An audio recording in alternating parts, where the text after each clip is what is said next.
Welcome to 9/11, 20 years later, a discussion with four people on whom the gravest responsibilities suddenly fell on that terrible day 2 decades ago.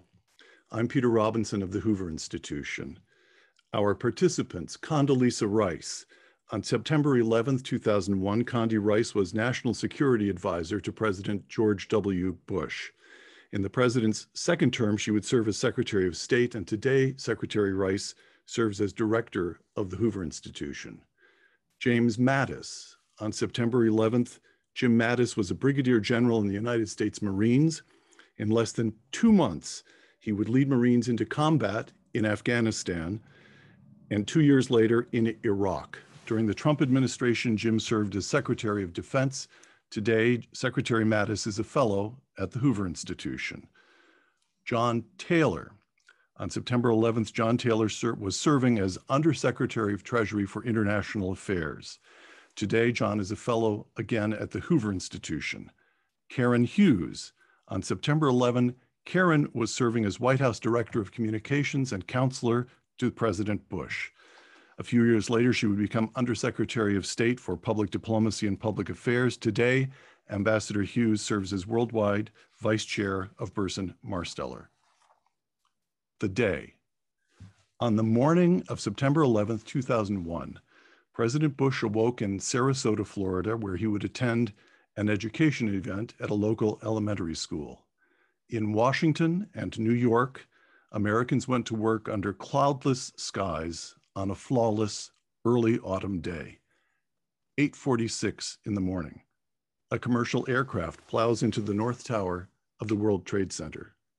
9 in the morning, the Port Authority orders the World Trade Center evacuated. 9:03, a second commercial aircraft, this one crashes into the South Tower. 9:37, a third plane crashes into the Pentagon.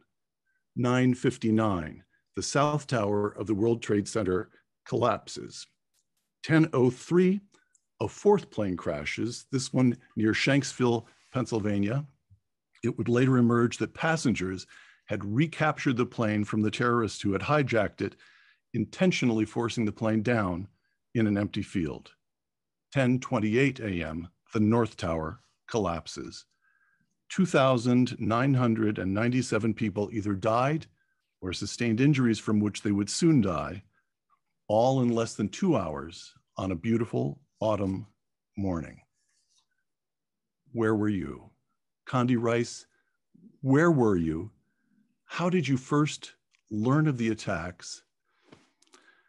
And I think this is something we all felt, but how did you process the information? Did it seem at first unreal to you, Condi? Well, it was a day that none of us will ever forget. It started like any other day. I was actually supposed to give a speech later in the day about national defense. And so I had not traveled with President Bush. It was our pre-9/11 thinking that he was on a domestic trip. And so I didn't travel with him, and neither did my deputy, Steve Hadley. And I was at my desk, and my young assistant, who was an Army officer, yelled, a plane has hit the World Trade Center. And I thought, well, that's a strange accident. And I said, was it a private plane? He said, no, it was a commercial airliner. I got on the phone with President Bush, and he was at this children's event in Florida, an education event. And he also said, that's a strange accident. But within a few minutes, as you've gone through the timeline, it's really kind of chilling to realize how quickly things evolved. I went downstairs to have my normal staff meeting, and within a few minutes, someone handed me a note and said a second plane had hit the World Trade Center. Now we knew it was a terrorist attack. I then went into the Situation Room to try to reach the national security principals. Colin Powell was actually at an event in Peru, an Organization of American States meeting. He was trying to get back. He was then Secretary of Defense. Secretary of State. Secretary of State. Colin Powell, right? And then they said that George Tenet, the CIA director, had already gone to a bunker. They couldn't reach Secretary Rumsfeld. His phone was just ringing and ringing and ringing. We looked Secretary of Defense. We looked behind us. The plane had hit the Pentagon. And at that point, the Secret Service said, you've got to get to a bunker. Planes are flying into buildings all over Washington, D.C. And to be honest, I don't remember how I felt. I just remember sort of being levitated toward the bunker, stopping actually to call my relatives. You know, the Rices and Rays, they would have made their way to DC. I had to let them know I was all right. And then to talk one more time to the president. And I did something I had never done before and I would never do again. When he said, I'm coming back, I raised my voice to the president of the United States. And I said, you cannot come back here. It's not safe. The United States is under attack. Karen, where were you? How did this information reach you? I was actually, I'd never been asked that direct question before. I was actually in the shower in my home in Washington. And the reason is September 10th is my wedding anniversary. And I made a last minute decision not to travel to Florida with President Bush, even though I had been scheduled to go, because I didn't want my husband to think that my important job was more important than he was. And I'd never missed a wedding anniversary dinner with him. And so I stayed in Washington to have that dinner with him. And the next morning, because the housing secretary had learned that I was staying in Washington, and so he asked me to attend a Habitat for Humanity event with him. And that required wearing blue jeans and a t-shirt. And President Bush, out of respect for the office, did not allow blue jeans in the West Wing. So I took the opportunity to sleep in a little late, skip the morning 7 a.m. staff meeting at the West Wing. And so I was in the shower when my chief of staff called from the White House and told my husband, asked for me. My husband said she's in the shower. She said, well, will you tell Karen a plane has hit the World Trade Center? Well, I'm a former reporter who asks a lot of questions. My husband has learned not to take messages like that from me. So he said, tell her yourself. And he literally walked to the shower and handed me the phone. And so she told me a plane's hit the World Trade Center. And like most people, I thought, you know, a small plane must have been a horrible heart attack, right, or accident. But then I turned on the television and saw the second plane hit the second tower. And I remember falling to my knees and saying a prayer for the people in the building. And somebody later asked, why not the passengers? It never occurred to me that there were passengers on the airplane. I called immediately after that. I called my deputy, Dan Bartlett, who was with the president in Florida. And I said, Dan, a second plane has hit the second tower. And he didn't know. And I remember the shock in his voice. And he said, what kind of plane? And I said, I don't know, a big plane like a passenger plane, but it never occurred to me that it actually was a passenger plane. John Taylor, I have to say, listening to this so far, if you watch too much television, as I've done in my life, you get the feeling that the White House, everybody who works at the White House is in tune with moment by moment event. And of course, it's human beings. Condi's busy with other matters. What's happening? Karen Hughes, counselor to the president. You were one of the dozen most important people in the administration, and you were in the shower. The human aspect of this is what I find so striking. John, where were you? I was halfway around the world. I was in Tokyo on a mission that President Bush established so we'd have better working relationships with our allies in Japan. It was a shock. We went to the control room in the hotel, a bunch of us, Michael Phelps and the Wall Street Journal, others, and we looked, and the World Trade Center started coming down. It was incredible. I was as close as I could be to the screen, and I turned around and just looked at these people's faces. They just were in complete shock. You can imagine all watching this together at the time. Faces of horror is what I would put it. So we immediately tried to find a way to get back to America. It was a C-17. Jim knows that plane very well. We got on it, and within a matter of hours, we were on our way back. We had an aero refueling over Alaska, so we didn't stop. And we got back to Washington. I never forget the faces on the crew of the tanker who put their hose down and gave us more fuel as we raced. And I remember the radar screen had no planes. There was nothing. I don't know, just amazing. I just also remember this was an experience of dealing with the military that I had never a long time ago, but I had never remembered. And it was the beginning for me, and I think for the United States, of a working together of our government to try to get things to happen. This combination of economics and military and diplomacy was just beginning, and that's what I saw on that plane. When we got back to Washington, of course, we had many other things to do, which I can talk about. We'll come to that. But was there information coming into you on the plane? So the plane remained in radio contact with somebody. You were receiving updates.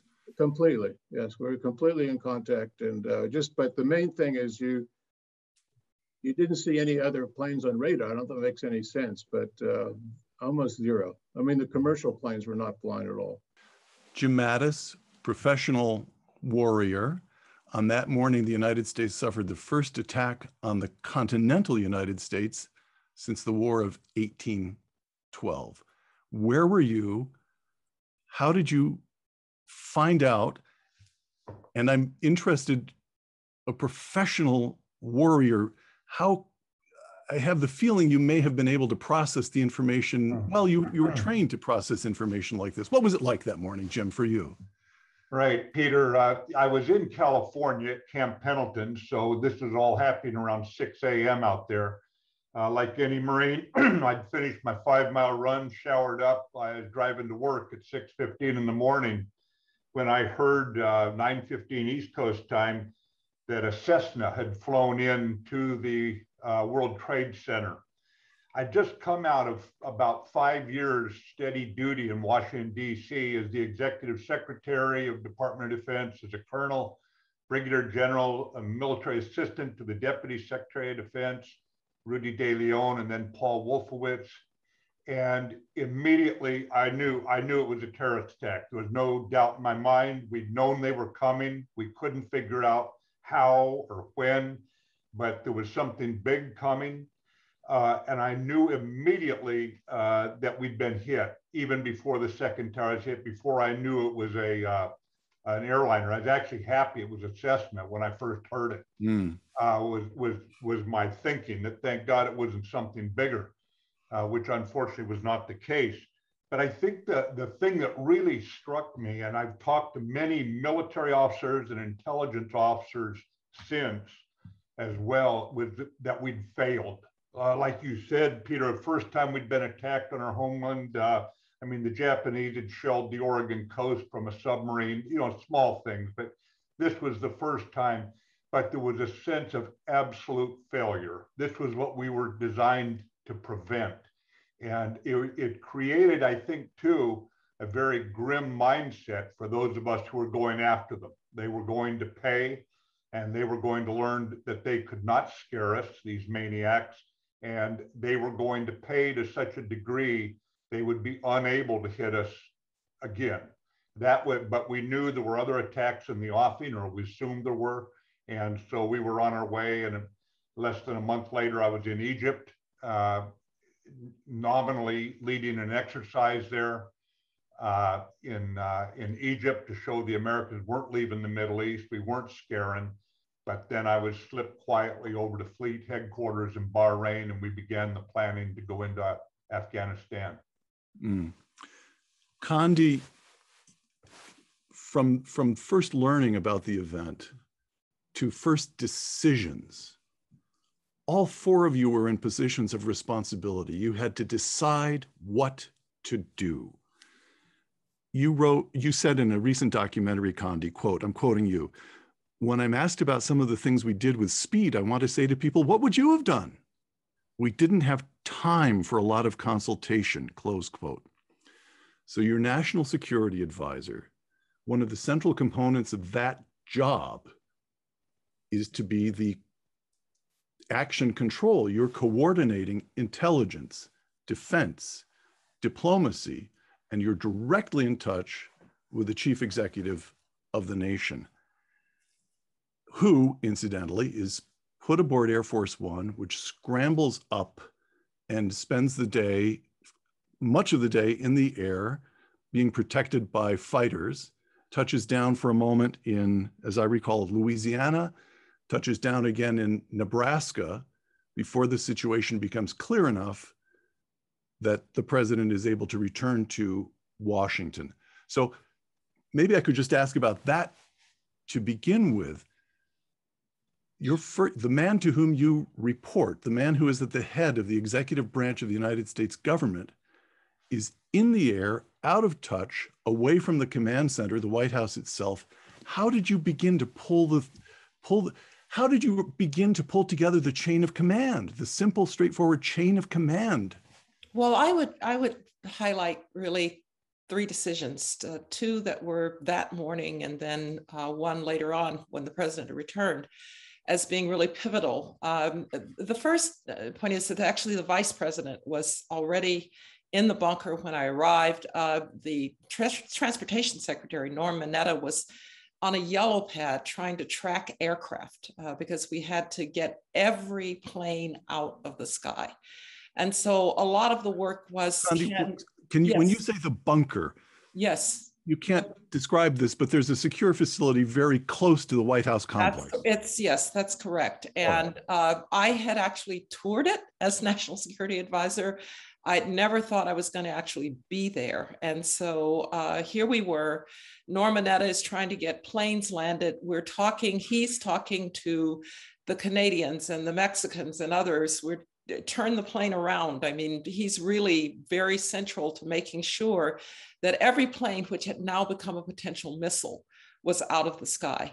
And one of the really first Hobson choices, and here the president was involved, I heard the vice president ask the president, the Air Force wants authority to shoot down any plane that is not identifying itself properly. And the president, first, there were lawyers trying to figure out, did he have the authority to give such an order? He just gave the order and said, yes. And for an awful few minutes when that plane went down in Pennsylvania, we thought we'd shot it down. And the Hobson choice of the president of the United States having to decide to potentially take down a civilian aircraft is one of the first that sticks in my mind as a critical decision.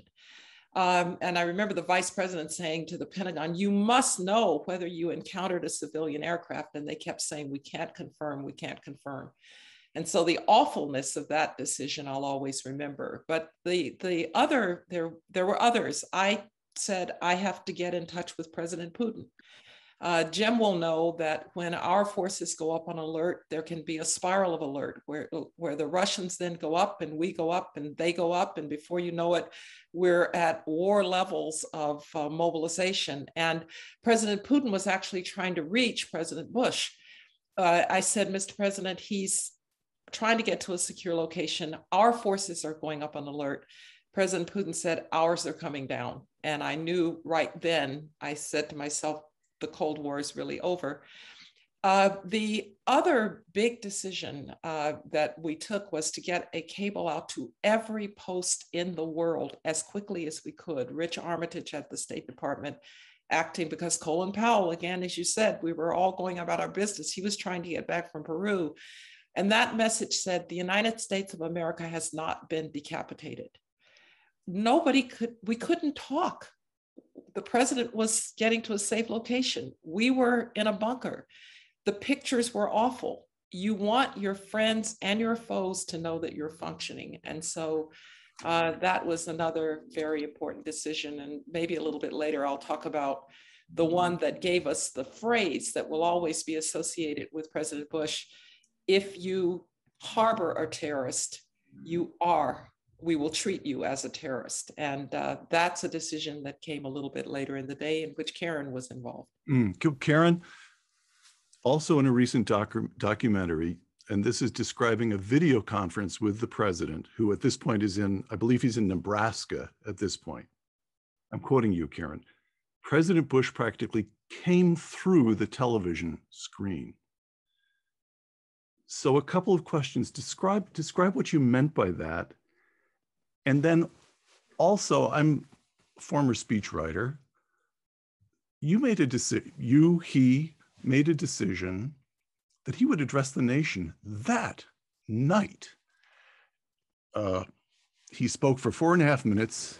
Here is the first sentence. Today, our fellow citizens, our way of life, and our very freedom came under attack in a series of deliberate and deadly terrorist attacks. That speech had to be composed quickly. It had to reassure the nation. It had to show the chief executive in control of the situation. And it did all of those things. How did that speech come about, Karen? Well, it was chaotic. I remember in my office. Let me back up a little bit. Please. And say, unlike Secretary Rice, I had never seen the bunker. The vice president sent a military driver to pick me up and bring me back to downtown Washington because it was shut down. So as we drove back into DC, I could see the Pentagon, the smoke coming from the Pentagon. I remember saying to the military driver, "I bet you have friends there." And he said, "Yes, ma'am, I do." It was very somber. I just remember the scene in downtown Washington. There was nobody on the streets. I could see some military people with guns. It struck me, it was a very chilling scene. It struck me as almost like a foreign capital after a coup. And I remember thinking, this is Washington, the home of freedom and democracy. And yet we look like, it was just a very chilling image.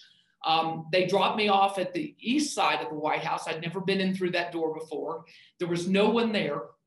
And I remember thinking, this is not a day to sneak up on anyone. So I walked in and yelled, "Hello, I'm Karen Hughes. I'm here to see the vice president." And a couple of agents came running and took me to the bunker. I'd never been there. And I remember my first decision, I was very conscious of what Dr. Rice just said, that I'd been home watching on television until I came back to the White House. The scenes of chaos, the staff had been told to run from the White House. There was an erroneous report that there was a bomb at the State Department. So the State Department had been evacuated. The Pentagon was hit and smoking. And it looked on television from these chaotic scenes as if the United States government was basically absent. And so, yet, when I arrived at the bunker, I saw the same thing that Secretary Rice just described, this very calm decision-making as Secretary Mineta was on the phone grounding the planes. The vice president and Dr. Rice were on the phone with the president consulting. And so I felt like it was very important that we had to brief the country on how the government was responding to this emergency. I felt like Secretary Rice ought to do it. She and the vice president kept insisting, "No, Karen, you ought to do it." and I remember just feeling an enormous sense of responsibility to convey, reassurance and calm and conviction to a very badly shaken nation. And I still consider that that's the hardest thing I've ever done in my career. They decided I couldn't brief from the White House. It was too dangerous. So the Secret Service had 5 agents or 6 maybe surround me, and they had their weapons drawn, and they took me to the Justice Department to do that briefing. And then after we returned to the bunker. Was that briefing live to reporters? Yes. Was it filled with press? So word went out to the press, and reporters, I'm sure, just streamed to the building. All right. It was live to reporters, and we also made an important decision. I think that it was, the only time that I did a briefing during my time at the White House that I did not take questions. And that was very deliberate. We knew that the first question would be, who did this? We weren't ready to address it. We knew there were a lot of questions I would not be able to answer. And the primary mission, again, was to reassure people that the government was on top of this. To the president's speech, they finally let us back to our offices. I think it was around, do you remember, Secretary Rice, around 6 o'clock, 5:30? It was late because the president came back then around 7. And so it was just before that. Right. So he landed at Andrews? You mentioned the thing about him coming through the screen. Yes. He convened a meeting of the National Security Council. It was the first time that day I had actually seen him live. And I just remember his presence just filled the screen, and he was so resolute. And he said, "We are at war against terror, and from this day forward, this is the priority of our administration." And he was just in total command. And I remember thinking it was so reassuring, to see that. And right after that, I talked with him, and he said, "Do you think I need to get back there?" And I said, "Yes, sir, I think you need to come home back." And we talked about the speech. There was a discussion about some people wanted him to declare war that night. And I think some people were disappointed, frankly, that he didn't. And he clearly was in a war mindset, as the anecdote I just told about the National Security Council meeting. But we decided that the primary mission that night was to reassure a badly shaken nation. And so we did not declare war that night. We thought the mission was one of reassurance. But it was chaos in my office. I remember Secretary Rice was there. I think Steve Hadley was there. A couple of my communications people. It was just, everybody was giving ideas and lines. And I don't know how we pulled together a speech, but somehow we did. Yeah, we pulled together. I do want to say we agreed, and he agreed he should not declare war. The one thing that I remember asking him, though, was about that phrase, that if you harbor a terrorist, we will treat you as a terrorist. And I said, given that you want this to be about reassurance, do you want to say that tonight? And that was the one thing that he felt he had to say immediately, that couldn't wait. A lot of other things could. Policy decision. Right, that was a policy decision. That was his decision. It was his decision. He said, I want you to go run this past Don and Colin, and I did. I went and talked to them. And I said, the president is going to say this. If you object, let me know. And no one objected. I see. John, you return. You've already said that you fly back from Japan in a C-17 military transport. You would have known long before the plane landed that the markets in New York never opened that day. The first attack, the first plane hits the North Tower, and the markets just don't open. What you would not have known yet, but you may already have suspected, is that when the markets opened, on the first day the markets opened after the attack, the Dow would register the biggest point drop in history. Airplanes are out of the sky. The markets are rattled. You have terrorists who have one way or another financed this attack. You have all at Treasury, think of, figure out how many bonds to sell this week, figure out the T-bills. No, Treasury became central to defense in a matter of hours. Yes. So how do you sort through priorities? What are the decisions that get made at Treasury? Well, the first thing, just your question reminds me, is to be as calm as possible. I mean, given what you just heard Karen and Condi talk about, that is hard. But at the same time, America's alive. We have terrible damage in Wall Street, but markets can function. I think that message was out there. But then, Peter, we had a lot to do specifically. You mentioned terrorist financing. That probably occupied our time right away at the Treasury. By the way, we're just away from the White House. I went to hundreds of meetings in the Situation Room, and I just thank Condi and Karen for all the work. But this stopping the terrorist financing was a big deal. I think the support from the rest of the government was good. I just have a line. President Bush in the Rose Garden said, "This war on terrorism will be fought on a variety of fronts. The front lines will look different from wars in the past. It is a war that will require the United States to use our influence in a variety of areas in order to win it. And one area is financial." This was essentially a rallying cry for a lot of people to do this. Condi noted that there's an inherent turf battle in this area. All sorts of agencies are involved in finance. And I think she said, John, we need an action plan. So within a matter of hours, we got a good action plan. And we wanted to be sure there weren't turf battles that prevented information. So we had a phrase, convey information, don't contain information. And I think this idea of stopping the flow of money was key. That's the stopping the terrorist financing. Part of it was simply to stop the flow of money to the bad guys. But there was also a lot of financial intelligence that came from this network.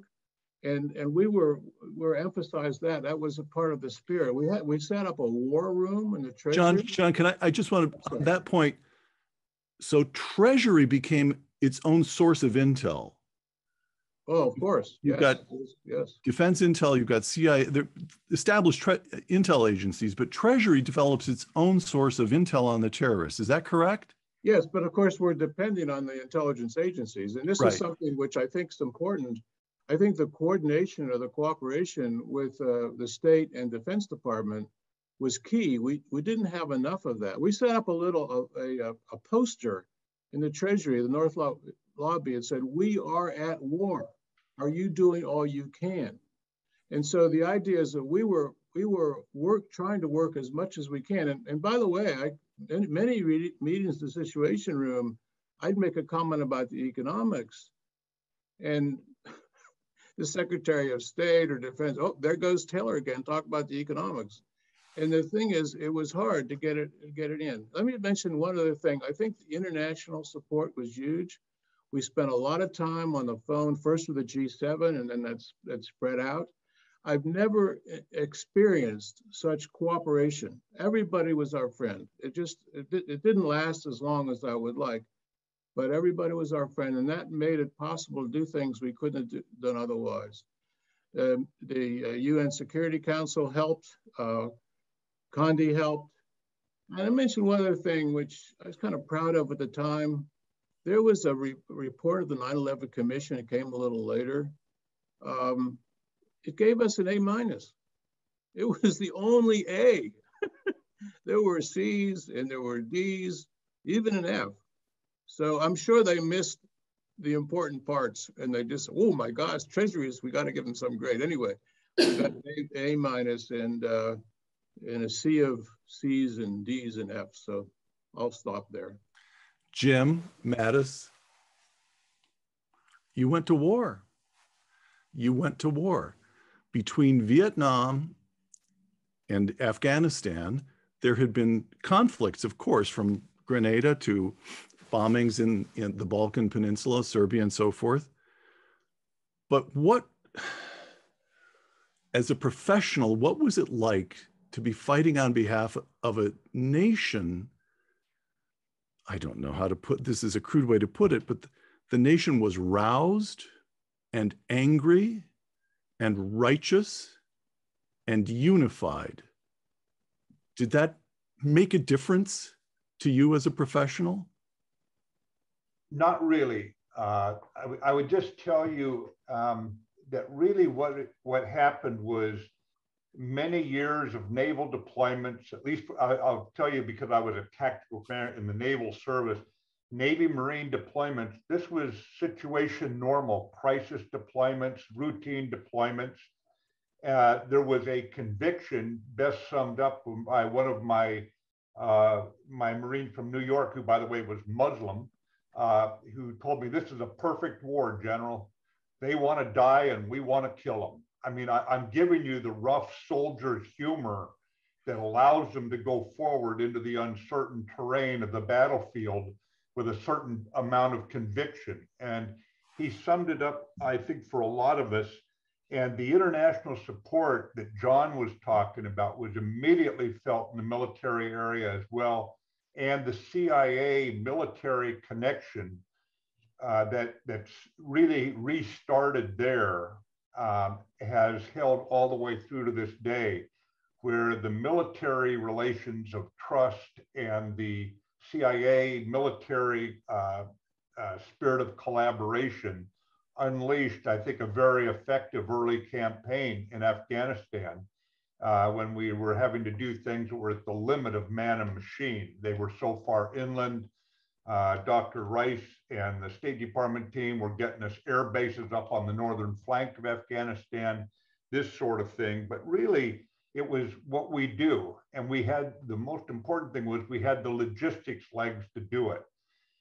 We had 11 nations come in without a whole lot of MOUs or treaties or anything else, just show up.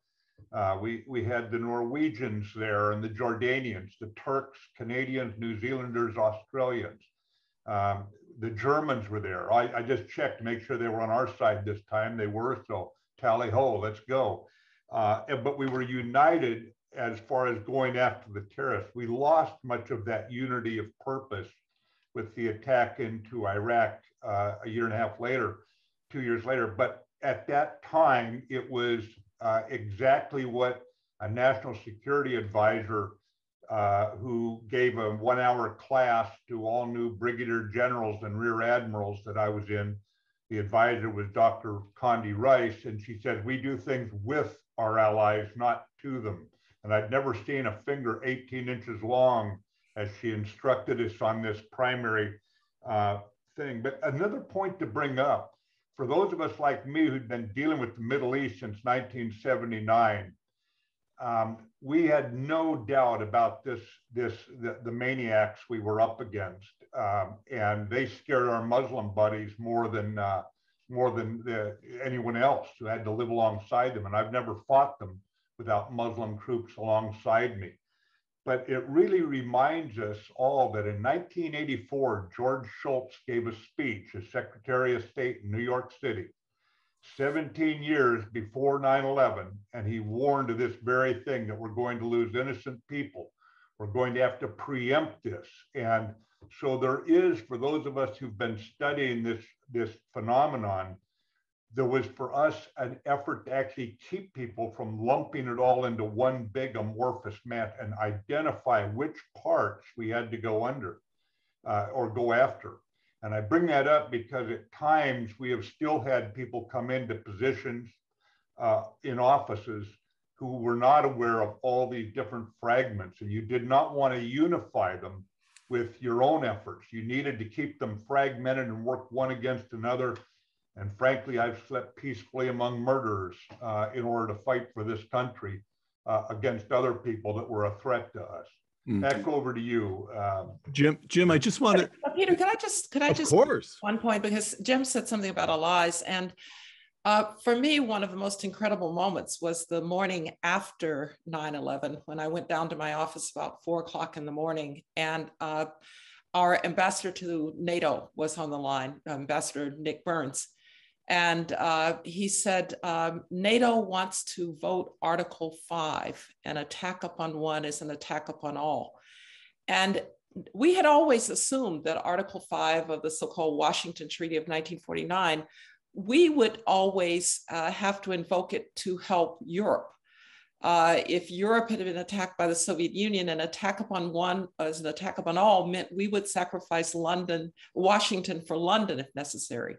And here at that moment, the only time in its history that Article 5 was invoked was NATO to secure us. And we did not request that. We did not request that. NATO I didn't know that. Decided that they wanted to do it. And I remember Nick saying, do you think it's okay? I mean, it was something we'd never actually even thought about. And I just remember thinking it's good to have friends. Here's a question that I feel I have to ask. I don't particularly want to dwell on it. We'll come to lessons in a moment. But we're still at the very beginnings of responding to 9/11.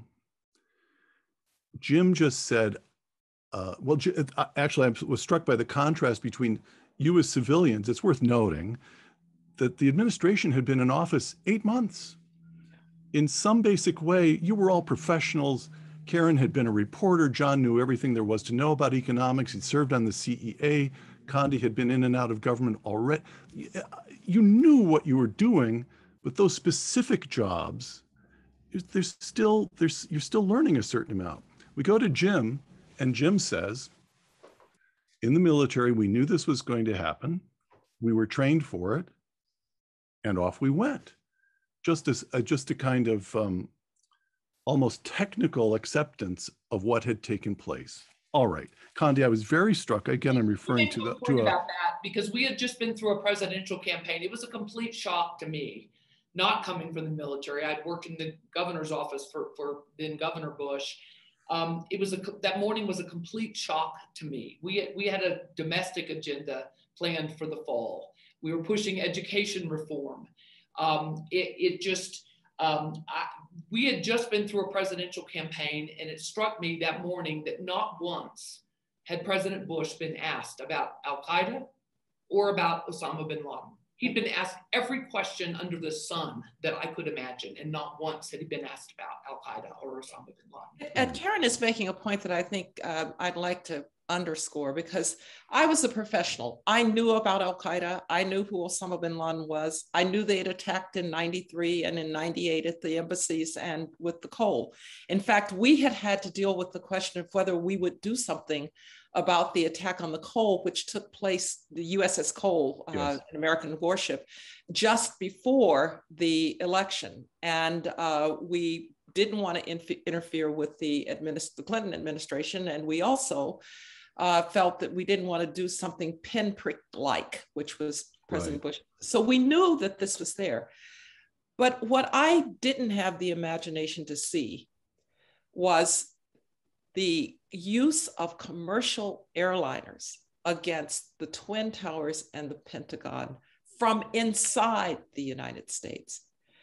Like every other national security person, my view as an American with two oceans that protected us and with peaceful neighbors to the north and south, my view of security was that was something that happened out there. The idea that it would happen in one of our cities and then to our Pentagon, that's where the shock was. And then we had to fight an entirely different kind of war now. And so, yes, we were professionals. It is interesting. The other point I wanted to emphasize is presidents come in knowing what they want to do. I always say in campaigns, they say, on day one, I will. And of course, on day one, they won't, because they'll suddenly realize it's much more complicated. But do you know who the visitor to the White House was on September 8th? It was Vicente Fox of Mexico, because what President Bush intended to be his first foreign policy emphasis was what he called the neighborhood, Mexico and Latin America. So, Condi, in this documentary in which both you and Karen appeared, I'm pursuing the same point. You said, honestly, I thought it was quite a compelling and in some ways a moving moment. You said, by definition, we had failed because the attacks happened. All right, now I'm coming, it's been 20 years. And I'm not asking for kind of political, just as a kind of analytical matter. My mind goes to Don Rumsfeld's the late Donald Rumsfeld's famous formulation about your real problem is unknown unknowns.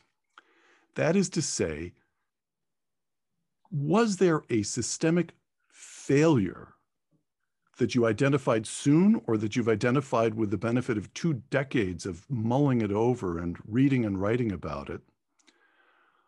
Or is it just the nature of history that the unexpected can happen no matter how thoroughly prepared a nation is? How do you deal with that basic question? Every incident like this in history, if you look back, you could have seen it coming. Of course.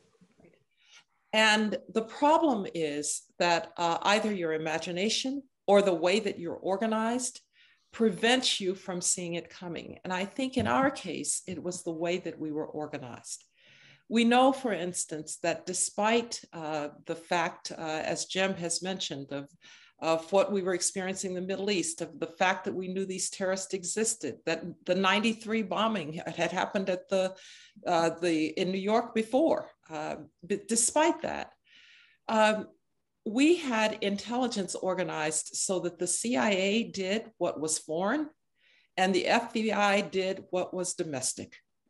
And it turns out that that seam between domestic intelligence and foreign intelligence was one of the biggest problems.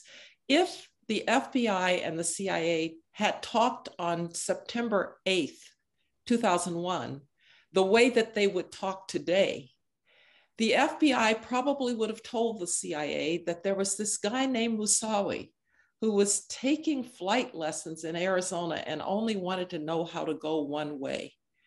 If they had been talking, somebody would have known that on September 8th, Hamzi al-Mittar, who would become one of the hijackers, had made a phone call from San Diego to Afghanistan. If anybody had known that Hamzi al-Mittar was in San Diego, spotlights would have gone off because he was a known terrorist. But we weren't organized in a way to make that seam between the soil of the United States and what happened outside the country for very good reasons. Again, no attacks on our territory for 100 years. But more importantly, because we had civil liberties concerns about the sharing of foreign intelligence and domestic intelligence and what that meant. And so I think this really it was a systemic failure in that sense. Maybe if you ask me, what are we left with now? We're left with a better awareness that there's no such thing as foreign intelligence and domestic intelligence. They have to be married. But yes, I think that, and I've said before, I feel great remorse because, as Jim said, people in the military were saying we failed. I felt we too had failed. We'd done everything we knew how to do, but by definition, we hadn't done enough. Could I move? I'm thinking we've been in the moment. We've been on that day 20 years ago. Now let's come to today. You've all been describing, and I've been reading up to prepare for this, a government that functioned, I believe this is fair to say, with just remarkable determination and a lot of just straightforward competence. On the civilian side, people overcame their sense of shock. They worked through the numbness. They did what they had to do. On the military side, we're trained for this. We knew it was coming. Off we go. And now, you may disagree with my premise here, and if you do, feel free to say so by all means. But I think it's also fair to say that as we mark this 20th anniversary, a lot of Americans feel a certain sense of loss. What happened to the unity, to the competence? Bret Stephens in the New York Times just this week, quote, he's talking about the memorial on the site of the World Trade Center in New York, quote, water cascading into one void, then trickling out of sight into another, has never felt more fitting, close quote. Okay, Jim, let me start with you, if I may, on this lessons learned. What has happened in these last 2 decades? We begin our airstrikes in Afghanistan on October 7th, 2001, and on December 22nd, a new government of Afghanistan takes office.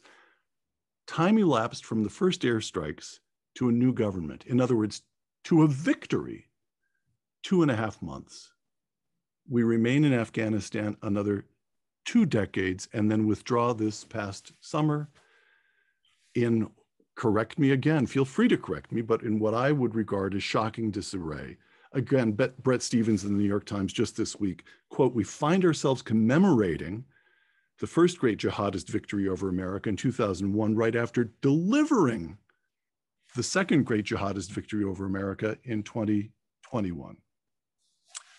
So Jim, what has happened between a sharp, quick victory and where we are today? Peter, you have to look at the 2 fundamental elements of radical jihad, violent jihad. The Shia side, supported by Iran, you know them, and I know them as Lebanese Hezbollah and associated elements, declare war on us in 1983. The Al-Qaeda Sunni side, associated elements, ISIS and all those, in the mid-90s, they declare war on us. They're fighting a long war. And war is a fundamentally unpredictable phenomenon. You cannot predict where it's going to go. And like any crisis, and war is always a crisis, even if you start managing it as if it's an everyday operation, because it remains unpredictable. What you have is a race between time and knowledge. And as the new knowledge comes in, you have to adjust things. I think what happened was we failed to create a strategy that kept that unity together as its primary strength. that unity we all saw from our allies and even from some of the most unlikely people. I mean, Russia's the first foreign country to put up a memorial to our killed on 9/11 over on Bayonne, New Jersey side. A single teardrop that's about 20 feet tall, held, and you look through the two towers that are holding it. I bring this up because the CIA and the US military are the two parts of our government organized for competition. That's all they deal with. In their thinking about the world, it's compete, compete, compete. So for us, we could go forward and say, this is what we do. The larger issue of an integrated national strategy is one that I would say if you are going to have a limited war, then you make very clear the limited political end state. You do not put troop caps on. I was under a troop cap in my first 30 days ashore. Already troop caps had been imposed on me. Why did we cap it? As a Gold Star mother put it to me once when I was sitting in her living room with her husband and her daughter talking about the son they had lost. She said, if the generals asked for 20,000 and you have 1 million troops, why didn't you send 40,000? What, you know, this is a Gold Star mother who is paid, who has put her son on the altar of freedom and lost him. And how do you answer someone that we would respond instead of limiting and defining our war aims for the long term so that we know what we want a better peace to look like, we limited our military means. We have raised an entire generation of soldiers now who think it's normal to fight with no reserve in theater because they're under such limit. I mean, right down sometimes to how many dozen troops we can have on a certain operation imposed politically. And I think what happens then, because you don't get the strategy right, we had the strategy right going in. No doubt whatsoever. But when we are going to sustain the effort, a strategy is an appetite suppressant. It keeps you from going too far on certain things. But you want to put in all the troops you need plus a reserve to end it as quickly as you can, the military side of it. And at some point, there's a transition where Treasury guys and state people are doing more than you're doing, education are doing more than you're doing, as the military maintains the security. And I think it was that failure to think strategically in the longer run.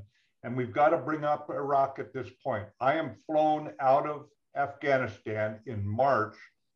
Airplane comes in, takes me back to fleet headquarters, and they tell me an airplane's waiting. I have to go back to California and get the 1st Marine Division ready to invade Iraq.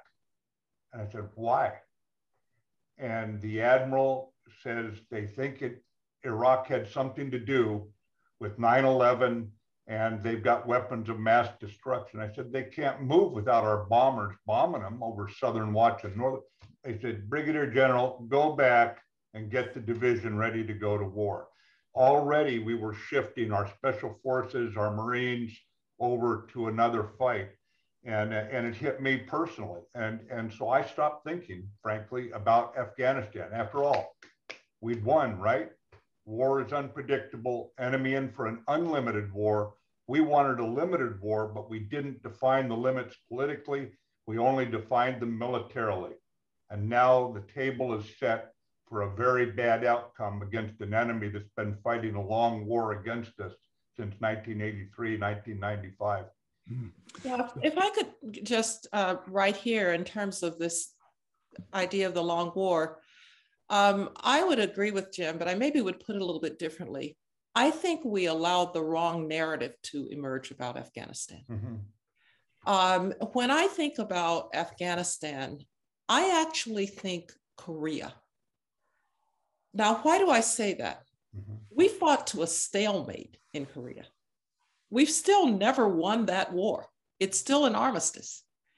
It's 70 years later, and we have 28,000 American forces in South Korea because we do not believe that the 500,000 man sophisticated South Korean force can hold off that crazy man to the north. And so the right narrative for a war that, by the way, President Bush said in his address to the Congress on September 20th, he said, this is a war that I will not be won on my watch. I will pass it to my successor and to my successor and to my successor. So when I hear this is our longest war, I say, no, our longest war is still Korea. It's still underway. And oh, by the way, Korea was not democratic for decades. We had a government in South Korea that was actually a military dictatorship, and we stayed. And so we probably didn't set and I don't know where the narrative got set, but we probably didn't set it correctly, that there would be a military side to this, and then there would have to be a long period where it might actually be a stalemate of trying to build a country that would be stable, hopefully more democratic, so that we would not experience again an attack on our soil. In other words, we would take the fight to them. And it's not the first time that we've taken the fight out there, so we didn't have the fight at home. And so I don't think I think over time that narrative of what we were trying to do in Afghanistan deteriorated to one of we need to get out. Condi, Jim raised Iraq. And speaking of narratives, here's the narrative. It's as easy as can be. Afghanistan was a war we had to fight, and the nation was unified in fighting that war. And then your chief executive decided to invade Iraq in March 2003. And our allies said, what? And a lot of the American people began to say, what? So, you know, you were there and you've been thinking about things for 20 years. So I have a feeling you have an answer. You have a way of handling that narrative. How do you handle that? Yeah, well, it's really interesting because after being told that we'd not connected the dots on Afghanistan and that, in fact, we had therefore seen 9/11, we tried to connect the dots on Iraq. And given the failures in intelligence there and the problems with intelligence there, and by the way, I don't blame our intelligence agencies. Mm-hmm. It's very hard to follow the weapons of mass destruction programs of a government, an opaque government that's hiding them. But it wasn't as if Saddam Hussein suddenly emerged on the Bush administration's watch. We'd fought a war against him in 1990, a war that also, by the way, had ended in an armistice. We were trying to hold him in check by what the president calls Swiss cheese-like sanctions that were falling apart under the UN's inability to continue to carry them out. He was shooting at our aircraft every day. I remember one of the first conversations with Don Rumsfeld, then Secretary of Defense, was what happens if he actually gets lucky and shoots one of our planes down? Then what do we do? And so Saddam Hussein was a threat. We thought that he was rebuilding his weapons of mass destruction. And the question was, do you wait until he's rebuilt them? Or do you do something about it now? And you say, Peter, our allies said what? Mm-hmm. Let's remember, some of our allies did, the French, the Germans, but some of our allies, including the British, the Australians, and the Polish, were in with us on the very first attack on Iraq, that first night.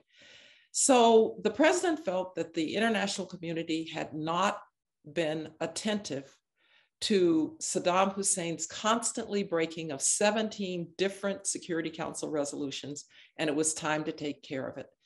In retrospect, if we had known that he had not built his weapons of mass destruction to the levels that we thought, might we have done something differently? Perhaps.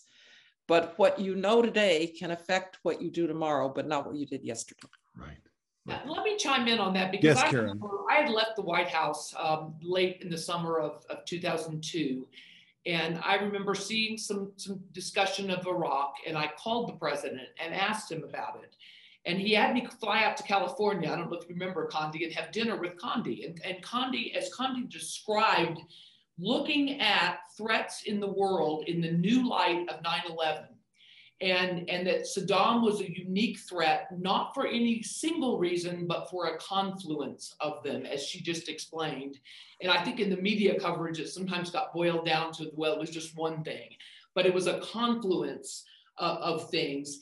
And later after that, President Bush invited me to a meeting at Camp David with him and Secretary Rice and with Prime Minister Tony Blair and his national security advisor. And I remember being struck at here is George W. Bush, a conservative Republican leader, and Tony Blair, a much more liberal, progressive labor leader. Labor Party, yes. And they saw the threat in exactly the same way. And I sat at Camp David and listened to them talk about it. And they saw the threat from Saddam, from Iraq in exactly the same way. All right, Karen, you used to be a reporter. You at the White House, you're in charge of communications. When you leave the White House, it's to go to the State Department to handle public diplomacy. You're at Burson Marsteller now. Your whole professional career has in one way or another been narratives. What do we say? How do we persuade people? Let me quote you, Dan Henninger, in yesterday's Wall Street Journal. Notwithstanding his broad initial support, again, this unity that we all talked about, all remembered. I was just watching, the four of you were there. Notwithstanding his broad initial support, President Bush was loathed the next 7 years by Democrats, the media, and a mocking entertainment complex, close quote.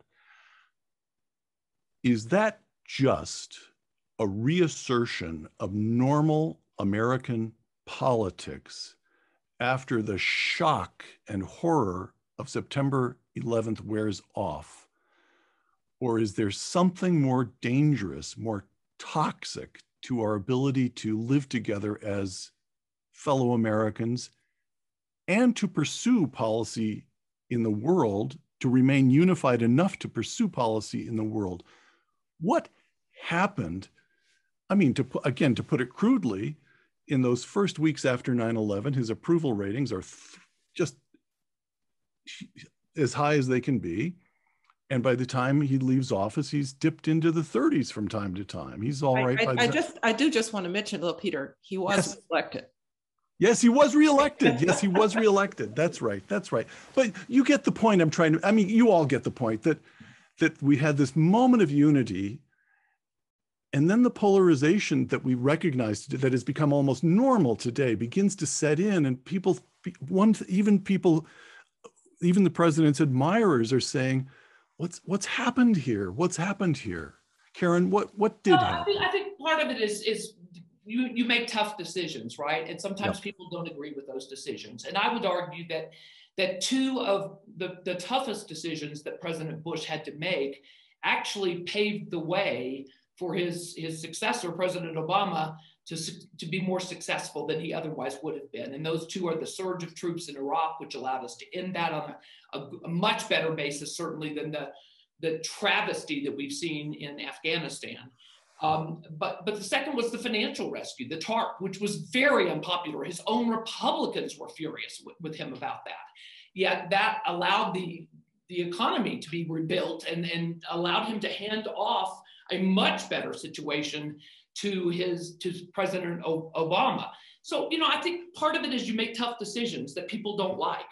And maybe those decisions look different over time. And I think as people look back on those two decisions, history will give President Bush a lot of credit for making very courageous decisions that his own party that was against, the surge and the TARP, the financial rescue.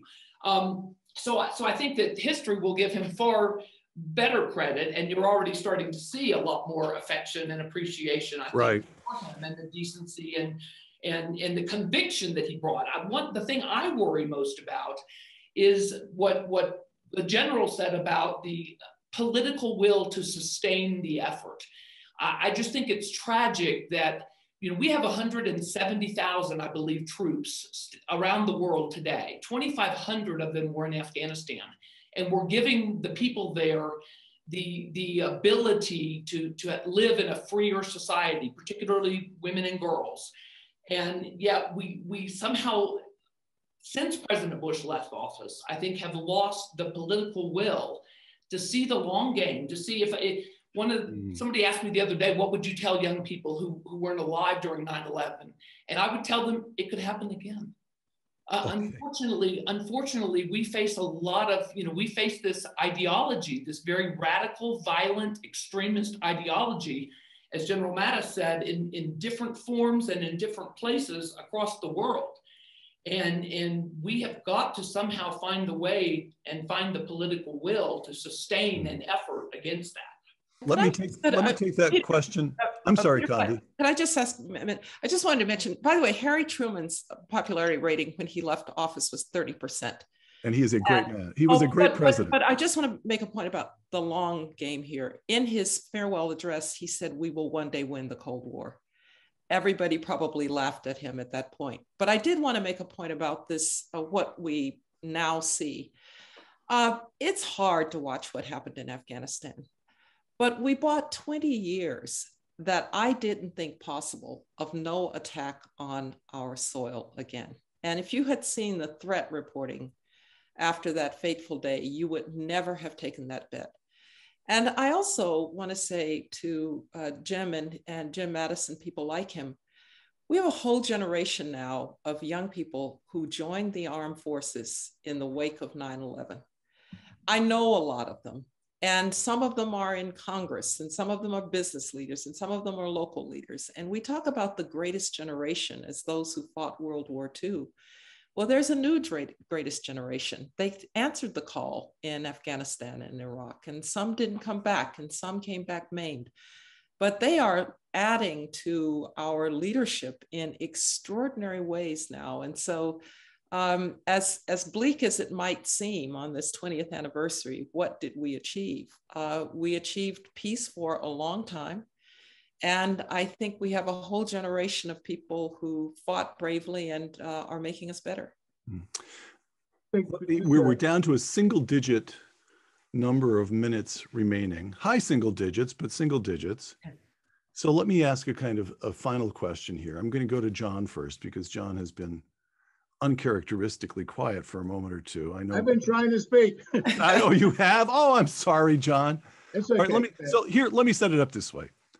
The first day of classes here at Stanford is 10 days away. At SMU down in Texas, at Karen's alma mater, classes have been underway for about 3 weeks. Think of the freshmen arriving at American campuses across the country this year. They were all born after 9/11 took place. They were born a year or 2 years after it took place. Condi Rice in yesterday's Wall Street Journal, quote, "We must tell the story to those who were not old enough to feel the horror and sadness of that day," close quote. As compactly as you can. Freshmen are freshmen, they're busy, they've got all kinds of demands on their time. But you know that what happened 20 years ago was important. And you know that the way the nation responded says something about the nature of this nation. I'm going to ask each of you, but John first, what do you tell an 18 or 19-year-old, somebody who was born 2 years after it happened, that they really need to grasp about 9/11? You tell them what happened with no holds barred. So they remember that because they'll forget it. They weren't born. You tell them, if those of us who are involved, who went to Afghanistan several times, who went to Iraq several times, you tell them about the stories of what it was like to sleep on the floor and have your suit look completely covered with dust and have to go about your day. You remind them, like I went to college, I was in college in 1966. That was 20 years after World War II. There wasn't enough talking about it then. All I learned about World War II, I learned from my dad, who was fought in the Pacific. And I think now you have to do more of that. I'm teaching freshmen on September 20th. I taught freshmen back when I first came back from government. It's the same story. But I think where's ROTC? Where's our OTC? Where's the emphasis on the military? We can't forget that. It's a very important part of our culture. And I don't think we're doing enough of that now. It's going the other way. And you know, let's not forget what Condi was saying. There were some very positive things that happened. I remember traveling around the country with Karzai and Ghani when Ghani was finance minister. We went in Afghanistan. In Afghanistan, yeah, and then in Iraq, the same thing. There are important victories and stories, and I think we have to remember what went wrong in Afghanistan didn't have to happen. What's happened recently did not have to happen. We were on the right track long ago. Maybe we are doing too many things. Maybe that's a problem, by the way. We're doing so much around the world. The Undersecretary of the Treasury was all over the world, went to many, many countries. Condi knows this. So anyway, I think there should be more emphasis on the military side. I always say economics is part of diplomacy and part of defense. Let's not forget the economics. We probably could have had more discussion about that today. We probably should have spent more time on the economics in Afghanistan than we have, but those are the things that I would focus on. Let's not lose attention to these very important parts of America, why we're a free country. There's positive things to say, and I would stress that. Jim, what would you tell an 18 or 19-year-old that he or she needs to understand? Yeah, I would draw on what John and Condi have said. Number one, put it in human terms. Don't talk statistics or years and that sort of thing. Talk about human beings who are in America. Talk about nearly 3,000 innocent citizens of 91 countries, excuse me, murdered on our shore. Of 42,000, New York City police could not stop those airplanes coming in. And yet we couldn't, you know, and be honest about it. And you think we couldn't have maintained 4,000 or 5,000 troops there with double the number of Allied troops to keep that from happening again? I mean, think what it's like to look in the sky and see not one airplane overhead America, and put it in the human terms. But I think too, to remind them that 90% of the casualties of this war were at ages 18 to 24, because that's their age group.